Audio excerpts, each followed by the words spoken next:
Você crê que Deus quer te abençoar nessa manhã? Ele quer. O teu Deus é um Deus bom, misericordioso, que não nos trata segundo a nossa humanidade, porque nós somos falhos. Somos imperfeitos e limitados. Mas aprove a Deus habitar em nós. Porque o lindo não é o vaso, o lindo é o que está dentro do vaso. E o poder de Deus, ele está dentro de nós. O vaso, ele é de barro e ele é imperfeito. Mas o poder que está dentro desse vaso faz com que ele seja um vaso bonito. Amém? Glória a Deus. Eu queria falar nessa manhã sobre uma palavra que tem enchido o meu coração.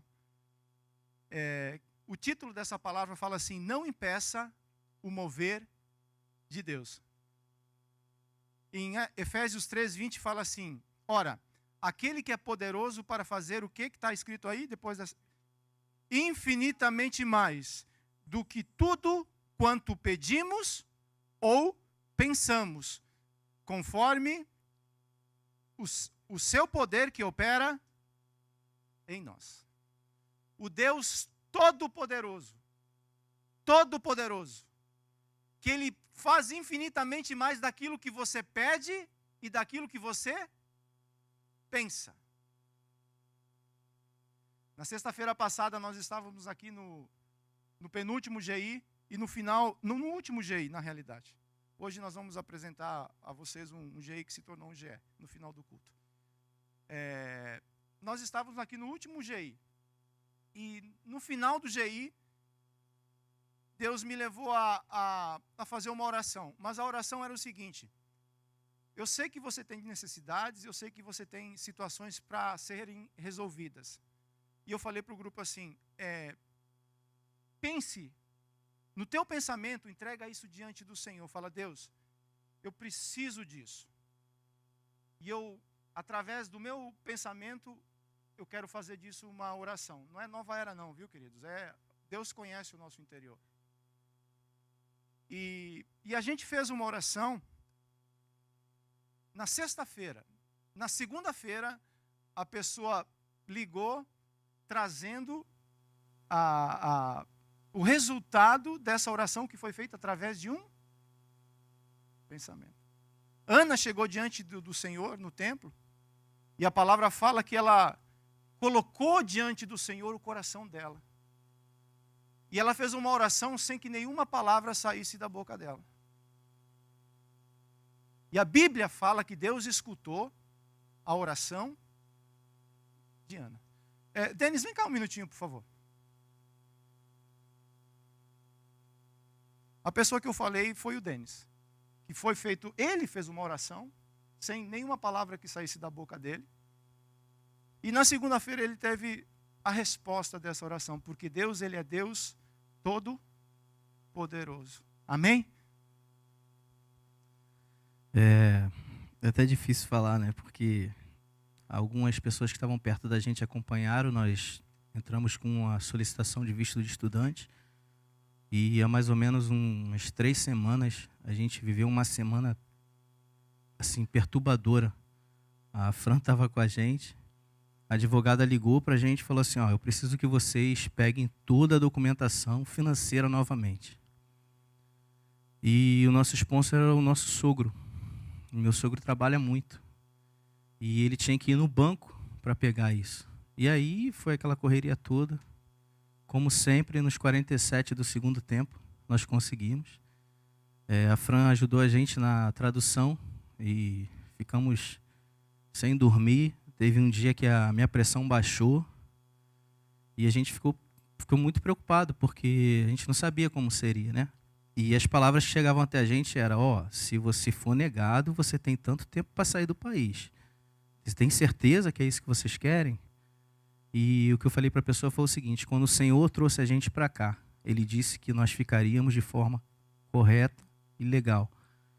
Então foi o que a gente fez, né? A gente colocou isso diante do Senhor e na sexta-feira, como o pastor falou, A única coisa que eu consegui pensar foi isso, porque isso estava angustiando a gente já.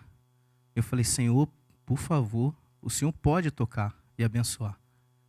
E aí, quando foi segunda-feira, a advogada me ligou, aí falou assim, eu tenho uma notícia para você. Mas como na quinta-feira eu entrei em contato com ela para saber se eu tinha que fazer a renovação do visto de turista, eu achei que fosse isso. Porque ela falou tão sim, eu falei, nossa, mais problema. Aí ela falou assim, parabéns. Quando ela falou parabéns, aí eu dei aquela relaxada, né? Eu falei, ufa. Ela falou, o seu visto e o visto da Carla foram aprovados. Agora vocês precisam ir até a escola. E a glória é do Senhor. Glória a Deus. Amém? Deus, Ele quer te abençoar. Avisa a pessoa que está do seu lado falando assim, Deus, Ele quer te abençoar. Ele é bom, o teu pai, Ele é bom. A Bíblia diz que nós, sendo pais, nós queremos dar boas coisas aos nossos filhos. O nosso Deus, Ele é infinitamente melhor do que nós. Ele quer nos abençoar. Hoje Ele quer tocar nas nossas vidas e trazer coisas novas para nós. Porém, precisamos entender que isso já foi feito. Efésios capítulo 1, verso 3 fala assim, bendito seja o Deus e Pai de nosso Senhor Jesus Cristo, que nos abençoou com todas as sortes de bênçãos espirituais nas regiões celestiais em Cristo Jesus. Não é que Deus vai te abençoar. Deus, Ele já te abençoou. Já está à tua disposição. Existe no céu um depósito que está credenciado a você. Tudo aquilo que você precisa, Deus já providenciou através de Cristo Jesus. Nós precisamos entender isso. Deus, Ele já te abençoou com todas as sortes de bênçãos. Aí você pode falar assim, mas por que eu ainda não recebi? Nós vamos trabalhar isso hoje. Existe uma conduta, existe um comportamento que destrava o céu sobre as nossas vidas. Deuteronômio capítulo 28, verso 2 fala assim, se ouvires a voz do Senhor teu Deus, virão sobre ti e te alcançarão todas as bênçãos. Leia por favor esse versículo.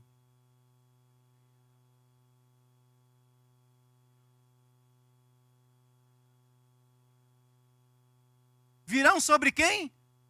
Sobre ti. E você vai estar andando e as bênçãos elas irão cair sobre você. Elas vão te alcançar. Elas vão chegar onde você está. Quando eu não entendo isso, eu corro atrás da bênção. Eu acho que a bênção está aqui. Eu acho que a bênção está lá. Eu acho que a bênção está no pregador que vem no final de semana. Deus já te abençoou com todas as sortes de bênção. Existe um depósito no céu que Deus quer destravar sobre as nossas vidas. Precisamos entender como fazer isso.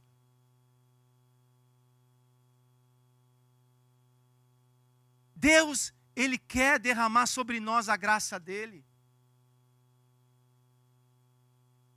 Nós viemos para cá para um momento de louvor e muitas vezes a gente espera acontecer alguma coisa, um mover, vamos ver se o louvor flui. Queridos, o louvor é você. A adoração é você. A mulher samaritana perguntou, quando vai ser o lugar e a hora perfeita para adorar? E Jesus fala para ela assim, filha, a hora já chegou, os verdadeiros adoradores já estão aí. Não espere ninguém adorar a Deus. Levante as suas mãos e adore o Rei em espírito e em verdade. Isso vai abrir o céu sobre tua vida. Isso vai atrair a presença de Deus sobre você. Isso muda a atmosfera, o ambiente que nós vivemos. É a presença de Deus. Os levitas, eles são muito importantes, muito importantes. Mas o que é necessário é a presença de Deus. O levita até pode errar uma nota, pode errar uma entrada na música, mas a presença do rei acerta, ajusta todas essas coisas.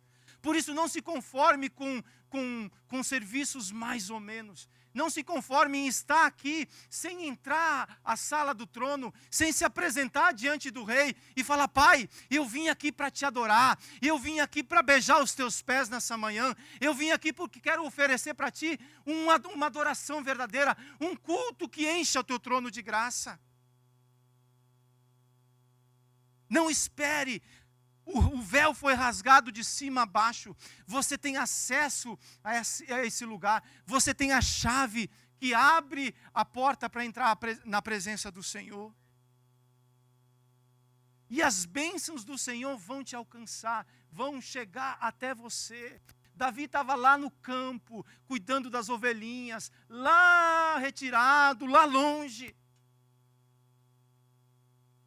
Mas as bênçãos de Deus chegou até onde? Até onde ele estava. É isso que nós precisamos entender. Deus colocou o reino de Deus dentro de você. E a chave que atrai a bênção de Deus é a fé através da sua vida. Deus quer te abençoar, Deus quer derramar sobre nós todas as sortes de bênçãos. Quando eu entendo isso, eu paro de correr atrás da bênção. Eu paro de querer ficar me movimentando aqui e acolá, inquieto. Eu vou pegar minha bênção, eu vim para cá pegar minha bênção. Querido, Deus já te abençoou. Você não precisa vir para cá pegar a tua bênção já está sobre você. Deus já te abençoou com todas as sortes de bênção. Pensa em algo que você está precisando, em algo que você fala, Deus, isso é muito necessário para a minha vida nesse momento. Deus já tem isso preparado para você. Você crê nisso? Você crê que Deus é esse Deus bondoso? A Bíblia diz que todas as bênçãos já estão à minha disposição. Eu somente preciso me posicionar na frequência de Deus e serei totalmente suprido pela sua bondade. Leia essa frase, por favor.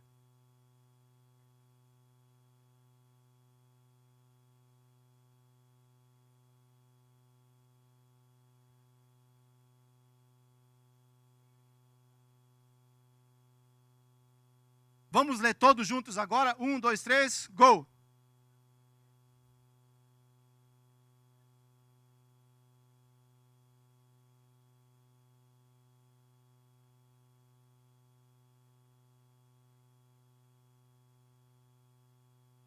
É uma promessa linda, não é?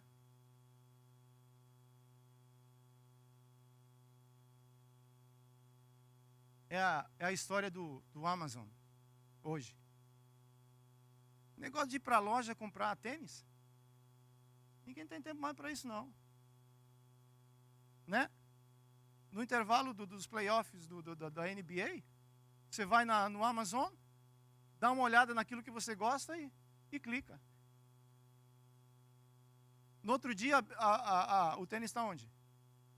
Se você tiver o Prime, no outro dia de manhã você sai para trabalhar com o tênis. Não é assim? Onde você está andando, por onde você andar, presta atenção, tem uma venda do Amazon. Está tudo dominado, querido. É o que Deus está falando conosco através de Efésios capítulo 1, verso 3.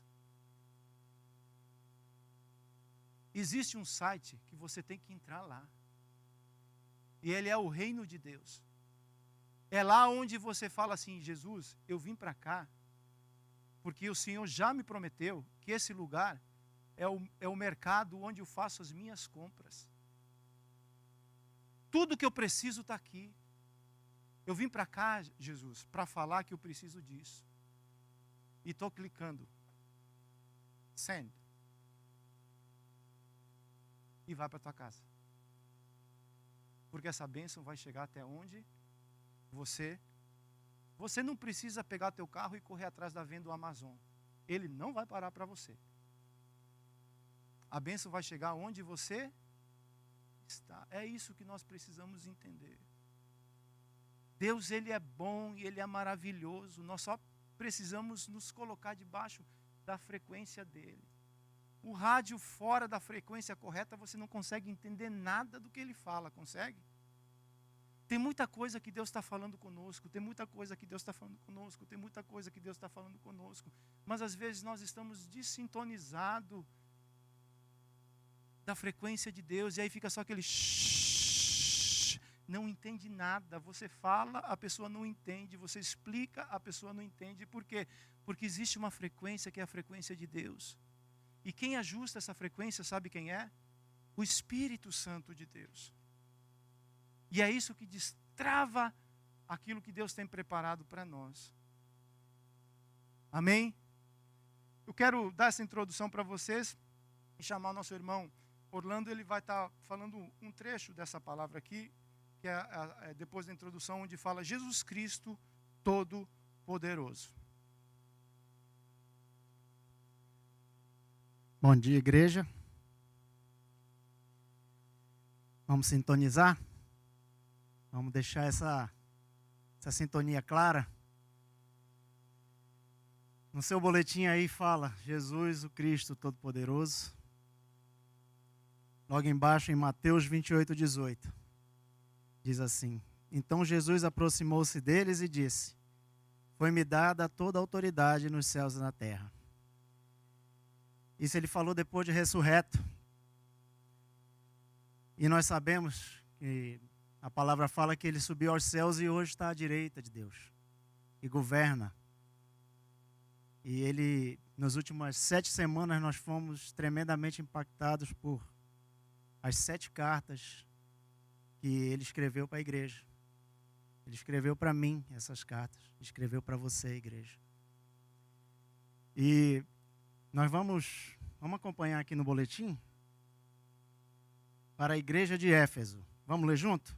Ele é o que anda no meio dos 7 candeeiros de ouro.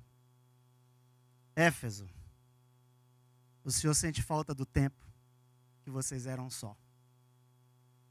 Em que o amor dele, ele fluía pelas suas mãos, pelas suas obras, por tudo que você fazia. Ele sente falta desse tempo, ele se lembra desse tempo. O que restou hoje foi a liturgia, o que restou hoje foi uma doutrina, muitas obras sim. Mas ainda que Deus tenha algo a teu favor, hoje Ele está te alertando para que você volte para o lugar alto que você vivia, mas que você caiu. Então, Éfeso, você fazendo isso, voltando para esse lugar, tem uma promessa para você. Ele vai te dar de comer da árvore, do fruto da árvore da vida, que está no paraíso de Deus. Vamos para Esmirna? Ele é o primeiro e o último. Esteve morto, voltou a viver. Aquele que faz novas todas as coisas. Esmirna, o Senhor tem visto o teu sofrimento. Ele me mandou aqui hoje para dizer isso. E ele tem até permitido que muitos da parte de Satanás se levantem para te atormentar. Porém, o Senhor manda te dizer que falta pouco. Segura firme. Fica firme, Esmirna. Ainda que você assim se sinta extremamente pobre, o Senhor manda te dizer que você é rico. Ele tem uma coroa para você, Esmirna. A coroa da vida, não é qualquer coroa. Amém? Você viverá eternamente com Ele. Você não vai morrer. Ainda que morra fisicamente, mas a segunda morte você não vai sofrer. Você vai viver eternamente com Ele. Vamos ver o que Ele é para Pérgamo. Ele é aquele que tem a espada afiada de 2 gumes.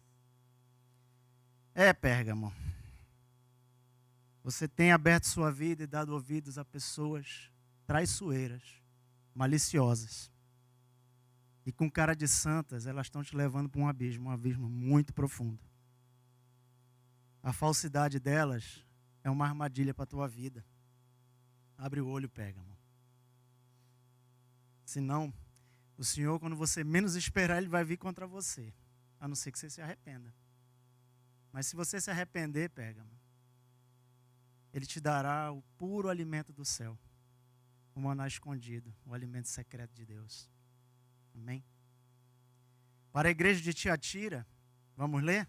Ele é o Filho de Deus, que tem olhos como chama de fogo e os pés semelhantes ao bronze polido.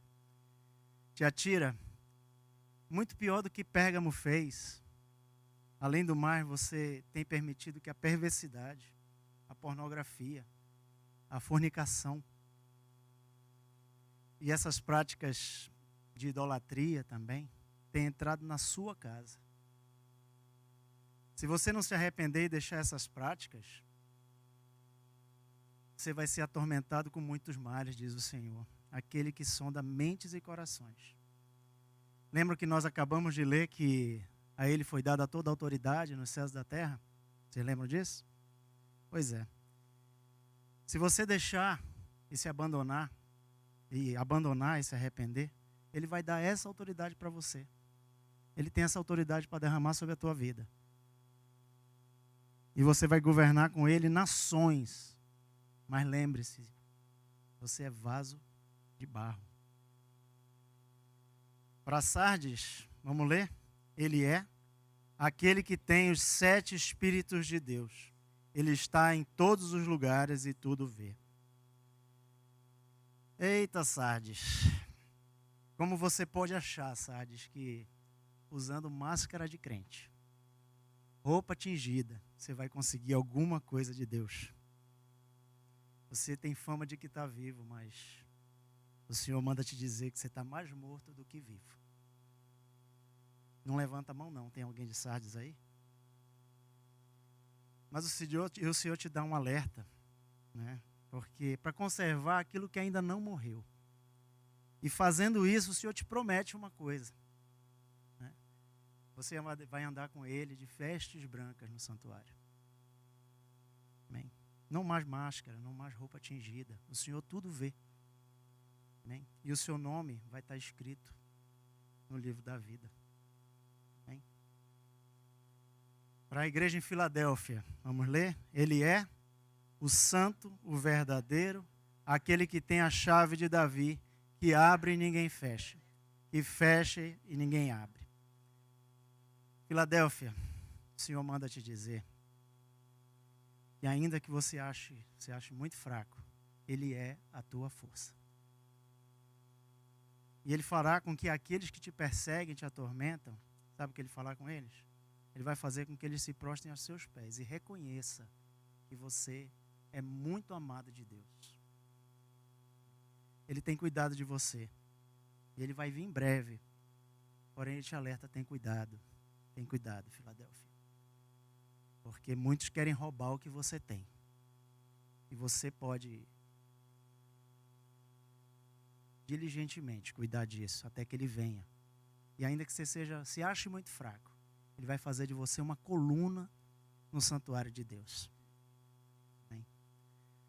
Finalmente, para Laodiceia, vamos ler? Ele é o Amém, a testemunha fiel e verdadeira, o princípio da criação de Deus, o Alfa e o Ômega, o princípio e o fim. Laodiceia, palavra de Deus para você. Saia de cima do muro. Esse lugar Deus abomina. Esse lugar Deus rejeita. Pare de se achar. Pare de se achar achando que você está rico, que você já tem tudo.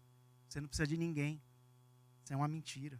Porque na verdade, o Senhor fala que você está miserável, pobre, cego e anda nu. Ele manda te dizer que esse seu cartão de crédito, que você acha que compra tudo, não pode comprar o que Ele tem para você. É Ele que tem a verdadeira riqueza. Ele quer lavar teus olhos para que você possa ver a sua real situação. Amém?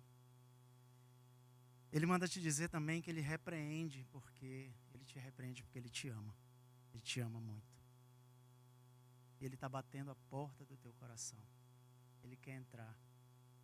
Ele quer ceiar contigo, Ele quer sentar à mesa contigo, Ele quer abençoar a tua vida. Ele quer te dar acesso ao trono da graça. Amém?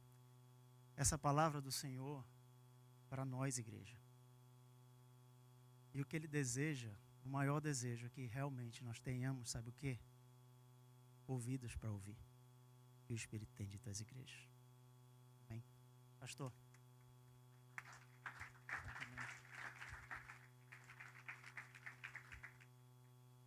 Creio que depois dessa introdução a gente entendeu que o teu Deus é o Deus Todo-Poderoso.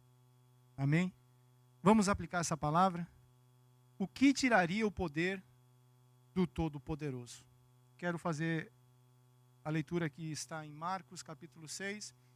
Você não tem o verso 1, mas eu vou ler o verso 1 também até o verso 5. Fala assim: tendo Jesus partido dali, foi para a sua terra. Fala terra. E os seus discípulos o acompanharam. Chegando o sábado, passou a ensinar na sinagoga, e muitos, ouvindo, maravilhavam, dizendo: de onde vêm estas coisas? Que sabedoria é esta que lhe foi dada? Como se fazem tais maravilhas por suas mãos? Não é este o carpinteiro, filho de Maria, irmão de Tiago, José, Judas e Simão? E não vivem aqui entre nós suas irmãs e escandalizavam-se nele.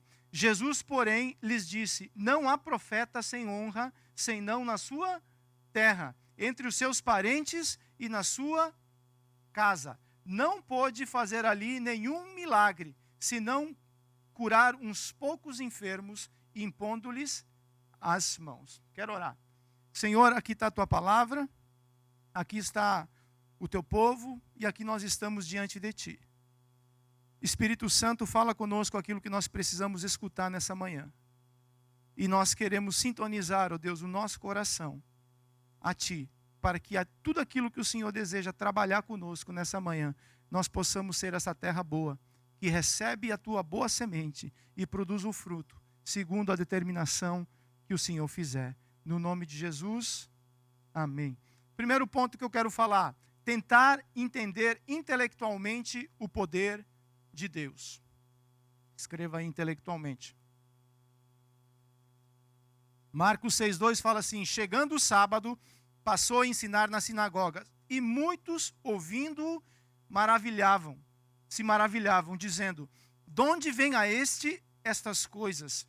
Que sabedoria é esta que lhe foi dada? E como se fazem tais maravilhas por suas mãos? Perguntas, perguntas, perguntas e mais perguntas. O povo judeu estava querendo entender Jesus através de uma mente humana. Não cabe, não funciona. Você vai entender o reino de Deus, sabe como? Através do Espírito. Por isso que é necessário um novo Nicodemos, alguém que ensinava em Jerusalém, foi ter com Jesus à noite e quis tratar de assuntos teológicos com Jesus. O que Jesus apresentou para ele? Salvação. Porque o homem natural não entende as coisas de Deus. É preciso nascer, é necessário nascer. Se pode até falar bonito, se pode até citar versículo, se pode até apresentar muita coisa, mas você entende Jesus no teu espírito. Você discerne as coisas de Deus, é no teu espírito. Elas são loucuras. Não faz sentido para o homem essas coisas.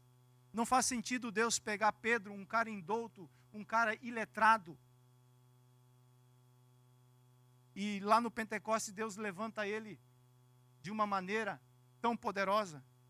A mente humana não consegue entender essas coisas. A mente humana muitas vezes não consegue entender aquilo que uma criança fala conosco. Alguns anos atrás eu estava voltando de um desses eventos que a gente tem à noite. Eu estava sozinho com o Leb, a Nilka provavelmente estava no outro carro, né? Estava voltando para casa, fazia 3 semanas que eu estava empurrando com a barriga para trocar o óleo do carro. Sabe como é, não?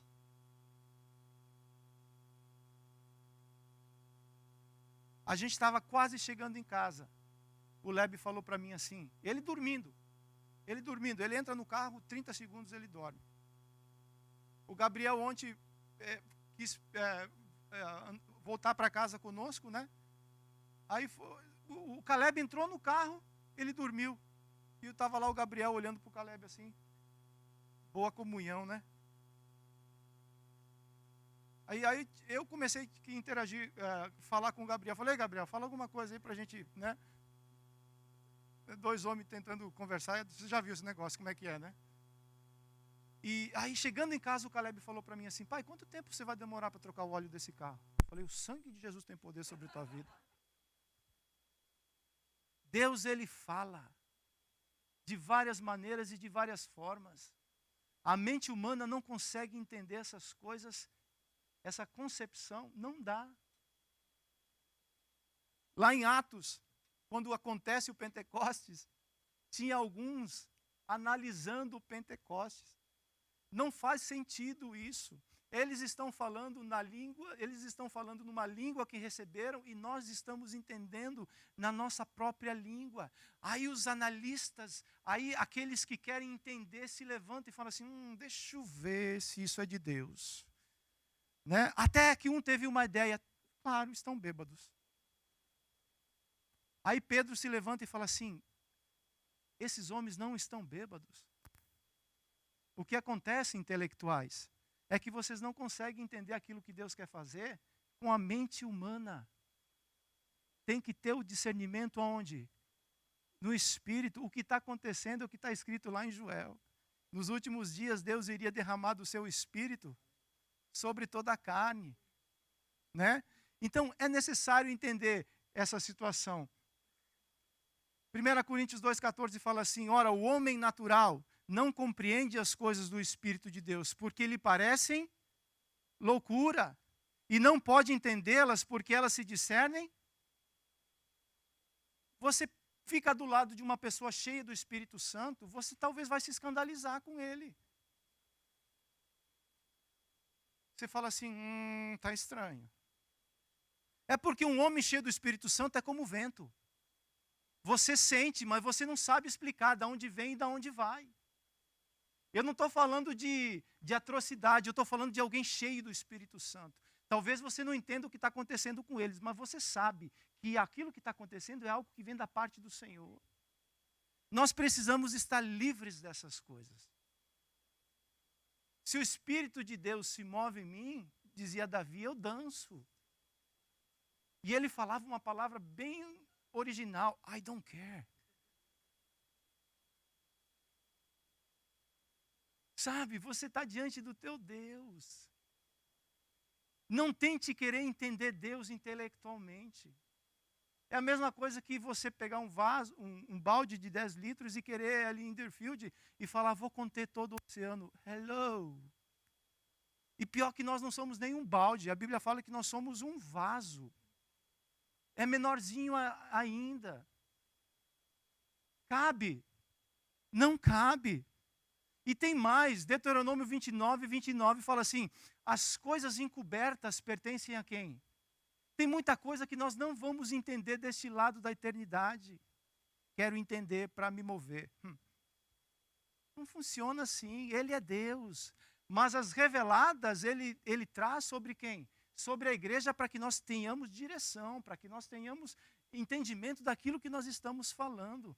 Porém, isso é Deus, isso é Deus, isso é Deus. Eu me sinto um vaso todo domingo que eu subo aqui, porque como que eu vou explicar a profundidade da sabedoria e do entendimento do Pai, do Criador, daquele que fez todas as coisas, que criou o céu e a terra? Não consigo fazer isso com minha mente humana, intelectualmente falando. Não explica Deus. É necessário deixar que o Espírito Santo te revele quem Ele é. E para isso acontecer, você tem que gastar um tempinho com Ele. Porque senão a gente fica com uma concepção do Deus que a gente ouve no rádio, do Deus que alguém fala para você, do Deus que alguém ensina a você. É bom? É bom, mas se você não tiver a tua experiência, você jamais vai ter convicção. Aí chega um outro mais efusivo, chega um Apolo da vida e fala assim, Deus é isso. Papai fala assim, gostei, Deus é isso. O que vai marcar teu espírito é você ter um relacionamento com Ele e ouvir Ele falando com você. Amém? Jamais conseguiremos entender o mover de Deus intelectualmente, pois o poder de Deus não é para ser explicado, mas sim para ser vivido. O poder de Deus é para que você viva, para que você usufrua o poder de Deus. João 3,8 fala assim, o vento sopra onde? Você o escuta, mas não pode dizer de onde vem e nem para onde. Assim acontece com todos os que são nascidos do Espírito Santo. Eu acho lindo esse versículo. Esses tempos atrás, uma pessoa falou para mim assim, explica Deus para mim. Eu falei, não consigo. Mas você não é um crente? Falou, crente eu sou. Mas explicar Deus, eu não consigo. Eu posso te dar um exemplo. Você quer um exemplo? Vai, vamos ver se dá certo. A gente estava perto da praia e ele falou assim, você consegue sentir o vento? Claro. Está até balançando meu cabelo aqui. Me diz de onde ele vem. Me explica o vento. Você consegue? Não consegue. Porque ele sopra onde? onde Ele quer. Esse é Deus. Mas você sente, não sente? Você sabe que Ele é real. Você sabe que Ele é Deus presente. Então, é isso que nós precisamos entender.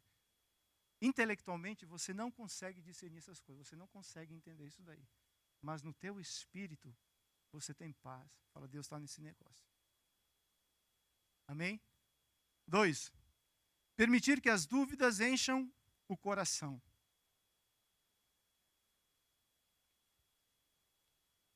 Marcos 6,3 fala assim, não é este o carpinteiro, filho de Maria, irmão de Tiago, José, Judas e Simão? Não estão aqui conosco as suas irmãs? E ficavam escandalizados por causa dele. Ou seja, escândalo, eles tropeçavam em quem? Em Jesus. Ao invés de se alinhar à pedra angular, eles faziam o quê? Eles tropeçavam em Jesus. Por quê? Porque eles viam a humanidade de Cristo. Esse evangelho é feito por gente como nós. Eles viam a humanidade de Cristo e falavam assim, eu conheço a família dele. By the way, eu já contratei Jesus para fazer uma mesa lá em casa. O serviço ficou excelente, gostei. Eu conheço ele. Eu conheço o pai dele, a mãe dele, as irmãs e os irmãos. Mais uma vez estavam o quê? Racionalizando quem era Cristo. E eu quero dizer para vocês que esse evangelho é feito por essas pessoas. Que quando passam pelas dúvidas, que quando passam pelas adversidades, elas começam a o quê? A duvidar. Não é errado você passar por um momento difícil e você ter dúvidas. O que é errado é permitir com que o teu coração fique preso aonde? Na dúvida. Porque se você ficar com o teu coração preso na dúvida, a dúvida vai roubar a tua fé. E uma vez que ela roubou a tua fé, aí danou-se tudo. Quer ouvir um exemplo bíblico? Vou dar um para vocês, tem vários. Elias. O homem que faz chover fogo e água do céu. Primeiro, lá nos profetas de Baal, ele faz chover o quê? Fogo. Mas a consequência disso é porque primeiro ele falou assim, vai parar de chover, e parava de chover. Ressuscitava mortos. Fazia azeite multiplicar. Rapaz, eu falei, Deus, se o Senhor permitir ter uma resposta de oração como Elias teve 7, uma dessas é o suficiente para... Imagina você falar assim, vai parar de chover, segundo a minha palavra, e não chove mais.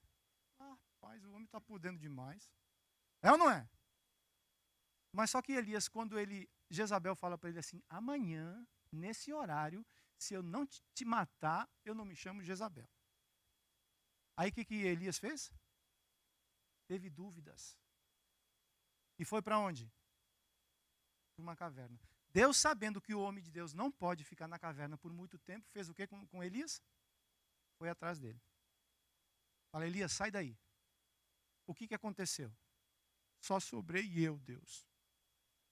Conversa, Elias, tem mais 7.000 que não dobraram o seu joelho a Baal. 1 Reis 19:3 fala assim, Elias teve medo e fugiu para salvar a vida. Em Berseba de Judá, ele deixou o seu servo e entrou num deserto. Caminhando um dia, chegou a um pé de giesta, sentou-se debaixo dele e orou. Olha, agora Elias, olha um homem na crise, o que ele ora? Antes era o cara que fazia descer fogo no céu. Agora ele passa por uma crise, olha a oração de Elias. Elias orou, pedindo a morte, já tive o bastante, Senhor, tira a minha vida, não sou melhor do que os meus... Parece duas pessoas totalmente diferentes, né?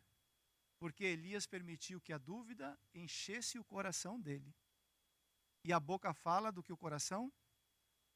E ele está orando aquilo que estava cheio o coração dele. Antes um homem de fé, um homem de convicção.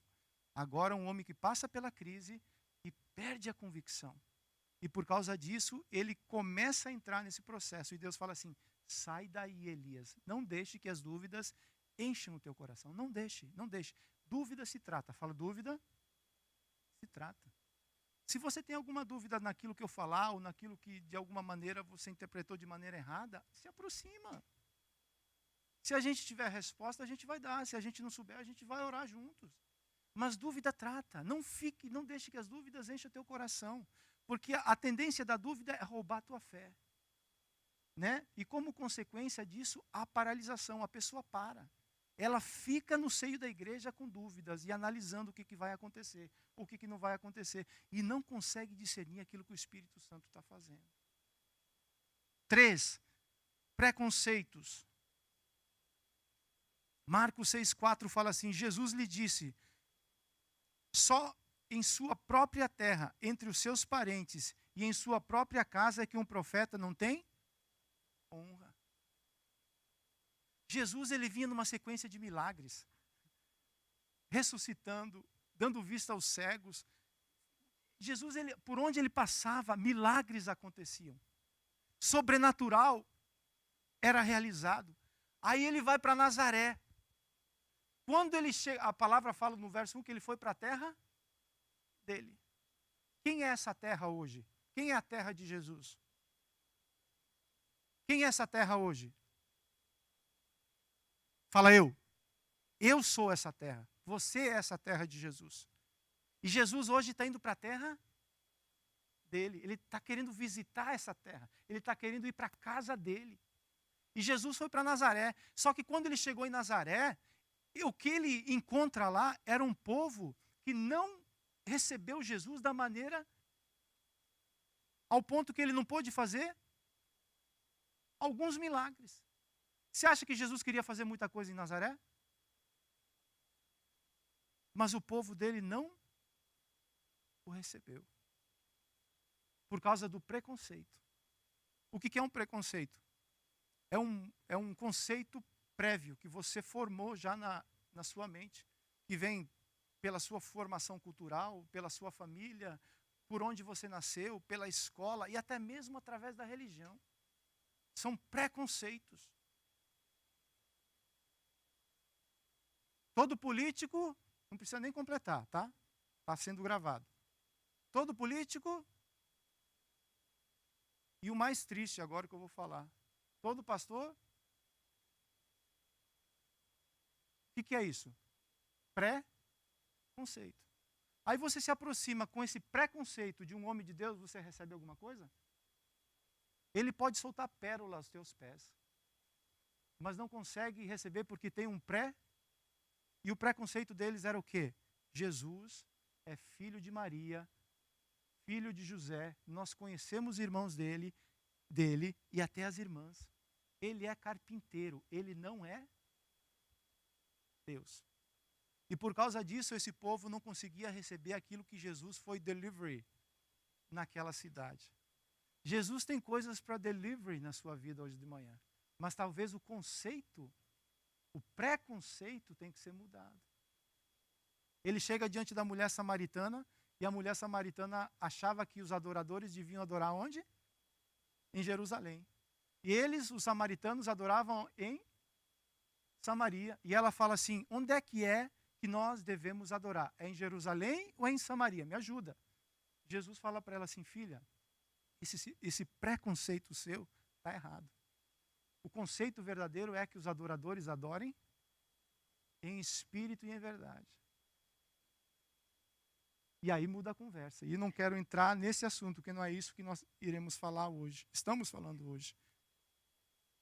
Quando julgamos as pessoas com um preconceito humano, isso bloqueia o mover de Deus nas nossas vidas. Eu posso me aproximar quando, às vezes, uma criança fala com vocês. Eu já falei isso.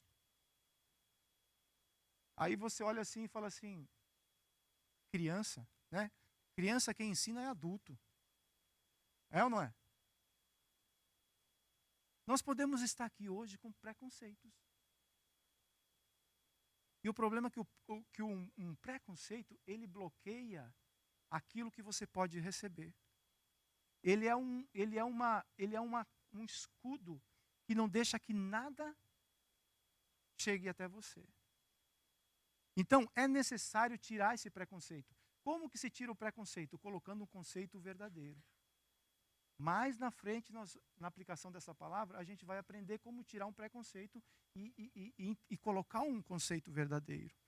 4. Não, tem um versículo aqui primeiro, em 1 Samuel 16:6, fala assim: quando chegaram, Samuel viu Eliabe e pensou, com certeza é este que o Senhor quer ungir. O Senhor, contudo, disse a Samuel, não considere a sua aparência, nem a sua altura, pois eu o rejeitei. O Senhor não vê como o homem vê. O homem vê a aparência, mas o Senhor vê o quê? Coração. Samuel já tinha ungido um rei primeiro? Qual que era o nome dele? Esse Saul era como fisicamente? Alto, grandão e bonitão. Né? Então ele criou um pré-conceito. Ele tinha uma imagem de como deveria ser um rei. Aí quando ele chega diante de Eliabe, Eliabe era o quê? Alto, grandão e bonitão. Ele fala, o meu preconceito dá certo com esse conceito. Mas só que Deus não vê como vê o homem. O homem vê o exterior. Eu olhando para vocês, eu vejo vocês bem. Todos vocês bem. Glória a Deus. Todos bonitinhos, perfumadinhos, né? Os homens pentearam o cabelo, quem tem, mulher gasta bastante tempo, faz o homem sofrer em casa na hora de sair, né? É ou não é? Meu Deus do céu, aí tem que orar. O que você quer? Você está bravo comigo? Eu falei,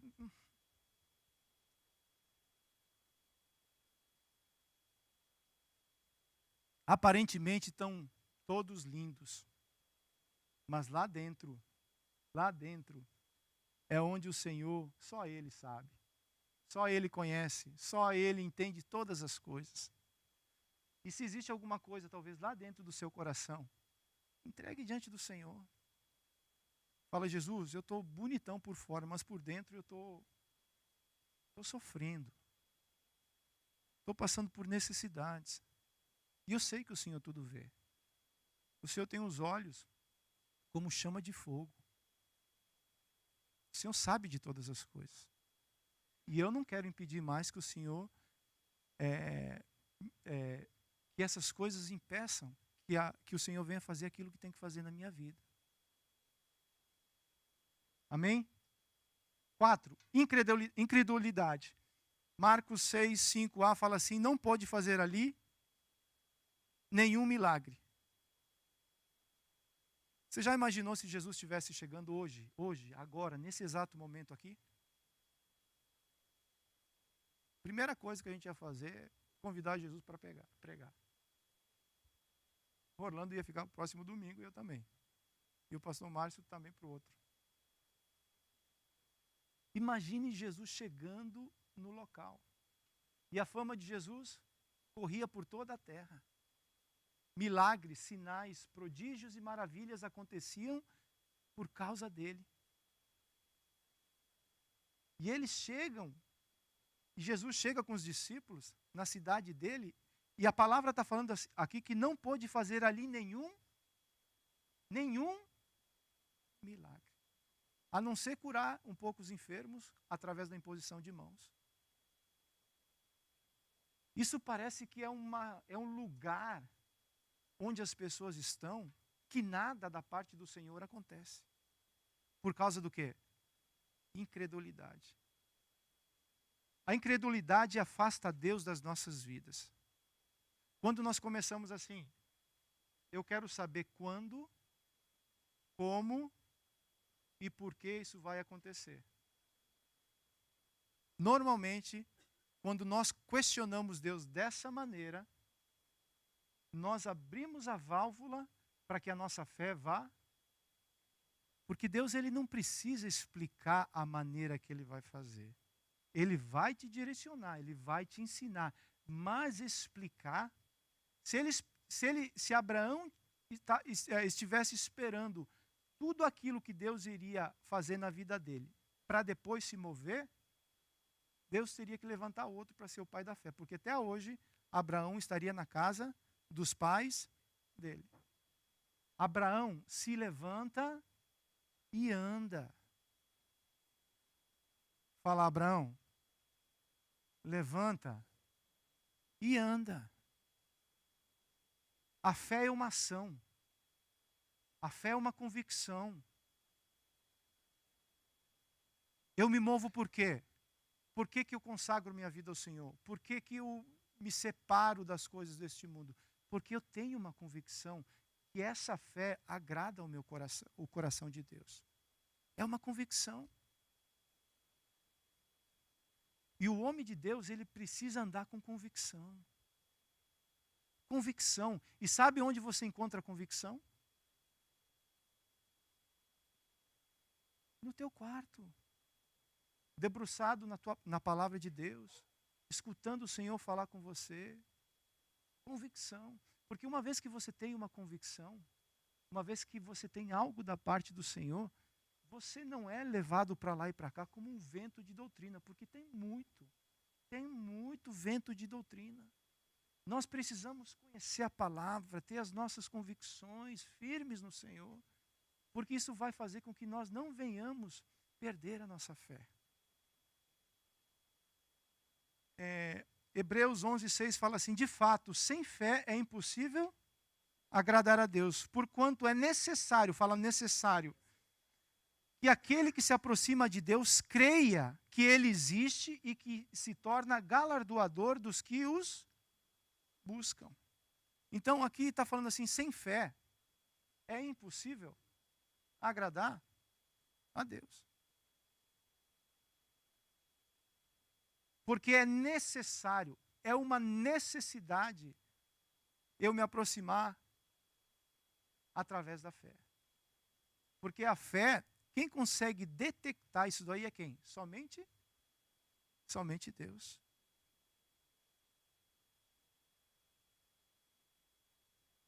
E tem mais, ele fala assim, aqueles que se aproximam com fé, ele é presenteador, ele é alguém que abençoa. Você vê que a gente está escalando aí a palavra, né? A mente intelectual. O intelectual, ele cria dúvidas. As dúvidas enchem o coração dele. Cria preconceitos. E os preconceitos roubam a fé. E por causa disso, a gente não consegue receber o mover de Deus. A gente impede o mover de Deus nas nossas vidas por causa da nossa própria atitude. O Todo-Poderoso deseja te abençoar. O Todo-Poderoso quer derramar sobre você todas as sortes de bênçãos. Aí você fala assim, mas eu estou suprido financeiramente. E você acha que isso é tudo? Você acha que prosperidade financeira é sinônimo de riqueza espiritual?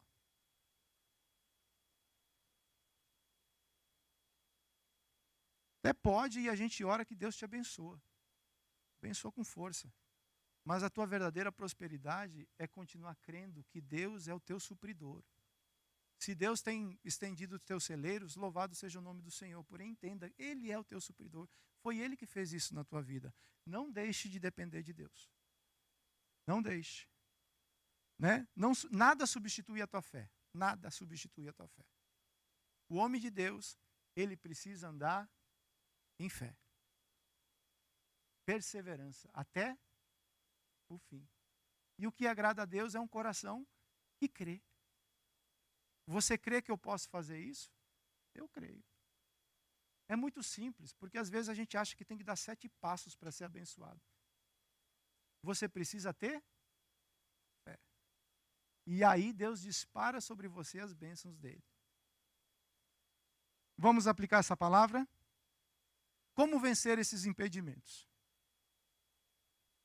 Primeiro ponto da aplicação prática, submissão total. Marcos 6,5, a parte C, fala assim, impondo-lhes as mãos. O que significa impondo-lhes as mãos? Lá na apostila modelo, a gente tem isso muito bem detalhado. E se eu chamasse alguém que já passou pela apostila modelo, poderia nos dar uma explicação do que significa impondo-lhe as mãos? A gente guardou esse ensinamento?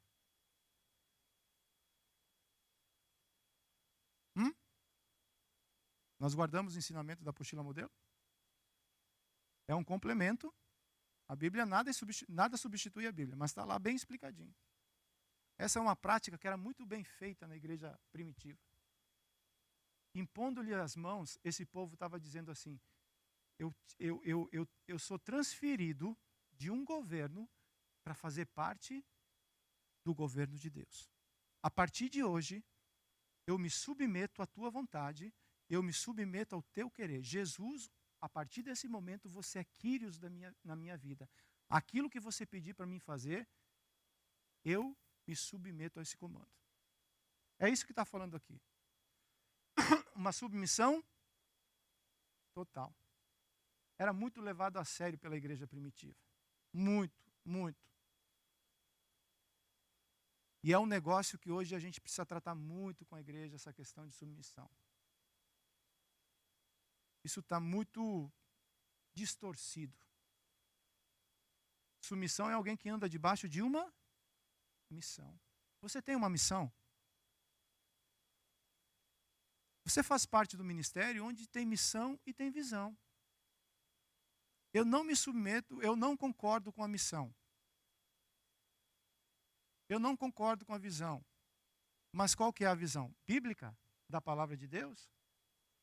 Por que eu estou falando isso? Porque se a gente não entender e discernir essas coisas, a gente não vai conseguir ter essa submissão total. E aqui agora a gente está na aplicação prática da palavra. É para tirar os empecilhos e aplicar aquilo que vai destravar as bênçãos de Deus sobre a minha vida. Deus quer te abençoar. Deus ele já tem preparado todas as sortes de bênçãos nas regiões celestiais. Mas eu preciso me submeter àquilo que Deus tem falado comigo. E Deus fala comigo através da palavra, através dos líderes, quando eles aplicam o princípio da palavra, né? E através até mesmo de tantas coisas. Mulheres, vocês têm uma missão. Qual que é a missão da mulher? Está debaixo da missão do marido. Aí você fala assim, mas ele ainda não tem uma missão. Mas você tem. Você tem. E qual que é a sua missão? Submeter primeiramente a Cristo. Se você submeter primeiramente a Cristo, você vai conseguir submeter ao marido. Caso contrário, não funciona. O homem tem uma missão. O que ele tem que fazer? Ele tem que amar a esposa como Cristo e ensinar os filhos no caminho que eles devem andar. Missão. Missão. E eu preciso andar debaixo dessa missão. Porque senão, eu vou ter problema com o quê? E aí isso vira na questão da obediência. Eu coloquei uma frase aí que fala assim: a obediência é uma condição para ser abençoado. Mas a submissão, ela é o quê? Voluntária. A submissão é uma atitude interna, enquanto a obediência é a manifestação. Quando eu me coloco debaixo da missão, automaticamente eu obedeço. E a obediência é uma atitude externa. Mas a submissão é uma atitude. Tem muita coisa que eu obedeço eternamente, externamente, mas dentro eu não submeto. As crianças. Fala assim, esse menino está me obedecendo em tudo.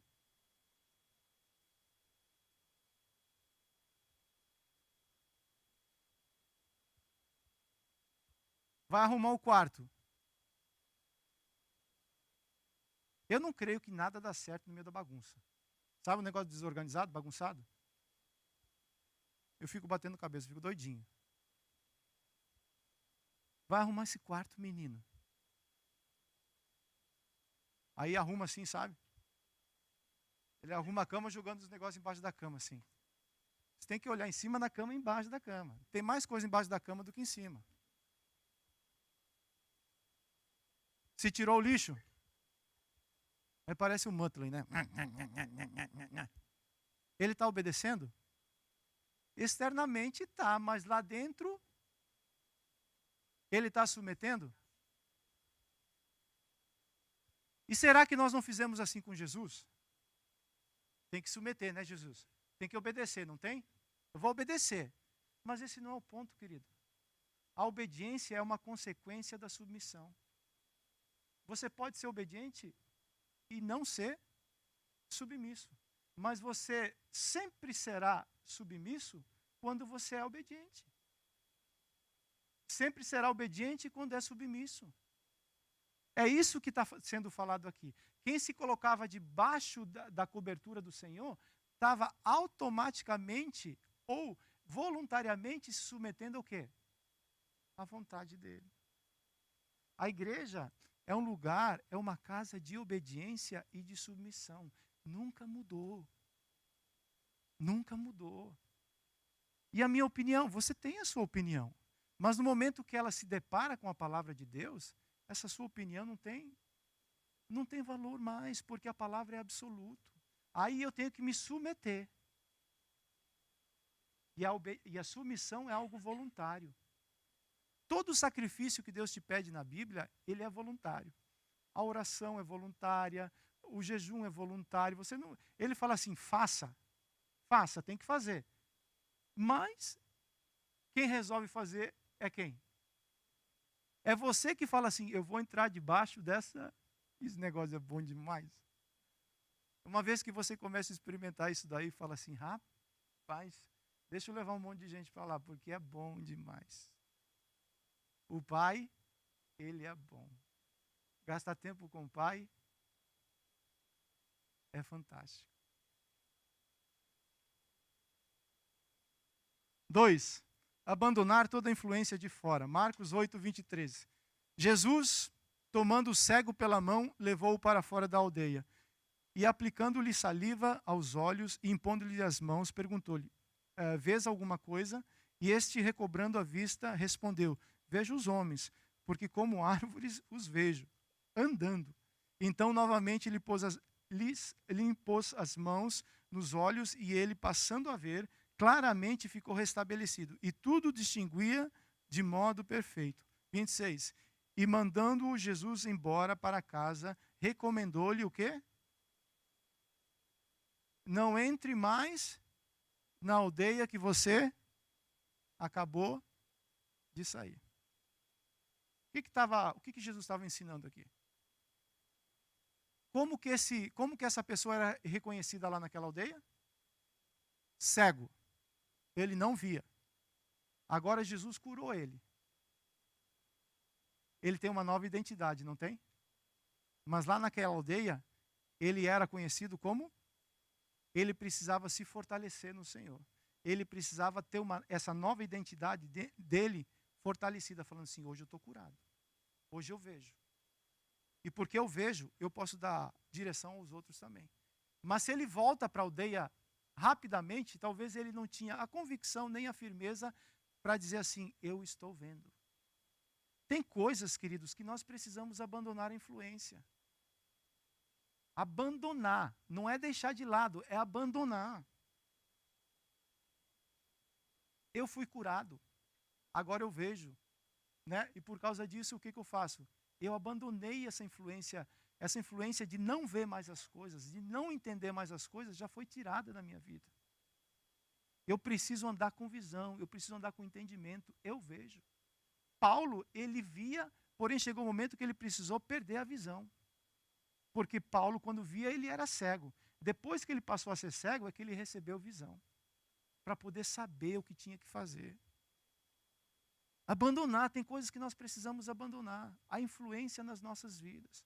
O que é que está te influenciando hoje que não é princípio? Essas coisas precisam sair. Você precisa criar uma nova identidade. Como é que as pessoas te conhecem? A sua reputação chega antes que você. Lá o Marciano vai. A minha reputação chega primeiro. Como é que as pessoas te conhecem? Uma nova identidade. Aí vem um homem de Deus. Aí vem um servo do Senhor. Aí vem alguém que tem uma nova influência na vida dele. Nós precisamos receber essa influência do reino de Deus. Uma nova cultura. A cultura que transforma as nossas vidas. Não é essa cultura de hoje, não. É a cultura do reino de Deus. A cultura na criação dos filhos, a cultura no relacionamento, a cultura no casamento. Não dá certo, split. Isso não é cultura de reino. Cultura de reino é trabalha esse negócio até dar certo. Por quê? Porque Jesus dá graça para isso acontecer. Não dá para abrir concessão na palavra. Nós precisamos nos posicionar. Nós precisamos abandonar essas influências que o mundo coloca dentro da gente. A televisão é o maior discipulador que você tem na sua casa. Ela discipula com força. Se gasta 5 horas na televisão e você 2 vezes na semana, meia hora com o filho, quem que está discipulando o filho? A televisão e a escola. Eles estão recebendo uma influência. Aí quando você aplica os princípios do reino, você tem que perseverar, porque senão ele já tem uma influência. Tem que abandonar essa influência e receber uma nova influência do reino de Deus. Amém? Último ponto. Para poder fechar isso tudo. Uma vez que eu me submeto a Cristo, uma vez que eu abandono a influência, agora eu preciso encher a casa. E como é que eu vou encher a casa? O que está escrito aí? 1 Coríntios 2,16 fala assim: pois quem conheceu a mente do Senhor, que o possa instruir? Nós, porém, temos a mente de Cristo. Queria chamar os meninos do louvor, por favor. Mente de Cristo, o que significa isso? Uma mente cheia da palavra de Deus. Por isso é guiada pela palavra. Crê que pode tudo o que a palavra diz que pode. E é tudo o que a palavra diz que é. O que a palavra diz a teu respeito? O que a palavra diz que você é? Não sei. Sabe por que muitas vezes nós não sabemos o que a palavra diz que nós somos? Porque nós desconhecemos a palavra.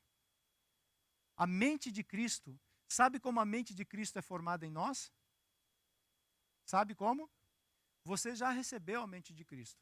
Porém, se essa mente de Cristo fica vendo 3 horas de novela por dia, essa mente de Cristo está se enchendo do quê? Sem medo de errar, pode falar. Se a mente de Cristo fica 4 horas por dia no Face, essa mente de Cristo está sendo cheia do quê? Mídia social. Inveja, fofoca. Né? As melhores fotos, todas estão na mídia social. Aí quando se encontra o irmão pessoalmente, fala, mas é você mesmo? Você é a mesma pessoa? Né? Porque lá todo mundo é feliz, todo mundo é bonito e todo mundo está podendo. Essa é uma vida fictícia. Existe a realidade. Vamos viver a vida real. Vamos entrar numa realidade onde a gente é gente e a gente entende quem nós realmente somos. Como que isso acontece? Colossenses 3,16. Habite ricamente em vocês o quê? A palavra de Cristo. Ensine e aconselhem-se uns aos outros com toda sabedoria. Cantem salmos, hinos e cânticos espirituais com gratidão a Deus em seus corações. Essa mente de Cristo precisa ser cheia da palavra. Porque quando você passa pelas lutas, quando você passa pelas adversidades, a palavra é que vai te fortalecer e que vai falar para você: eu sei passar necessidade e também sei ter em abundância. Porém, todas as coisas eu posso nele, porque é ele que me fortalece. Ainda que eu passo por um vale difícil, por uma adversidade que acontece na caminhada, mas eu tenho a minha cabeça ungida, o Senhor é meu pastor, e Ele me prometeu que nada vai faltar nessa caminhada. Quando é oferecido uma outra comida, nem só de pão viverá o homem, mas de toda a palavra que sai da boca de Deus. Fale a palavra, declare a palavra, estabeleça a palavra de Deus na sua vida, ensine a palavra. Em Deuteronômio fala assim: essas palavras que hoje eu te ordeno, elas têm que estar no teu coração. Ensine andando pelo caminho, ao sentar, ao levantar. Coloca nos umbrais da porta da tua casa. Amarre ela no teu braço, que ela seja frontal sobre os teus olhos. Lâmpada para os meus pés e luz para os meus caminhos, a palavra de Deus. Quem anda pela palavra tem luz e tem direção. Enche-se da palavra. Enche-se da palavra. E quem se enche da palavra, quem se enche do logo de Deus, como consequência tem a palavra revelada, que é o rema. A palavra revelada é a que traz direção.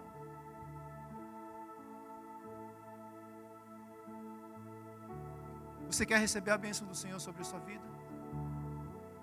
Você quer que Deus te abençoe? Eu sei que você quer. Nós falamos de 4 impedimentos e de 3 situações que retiram os impedimentos da nossa vida.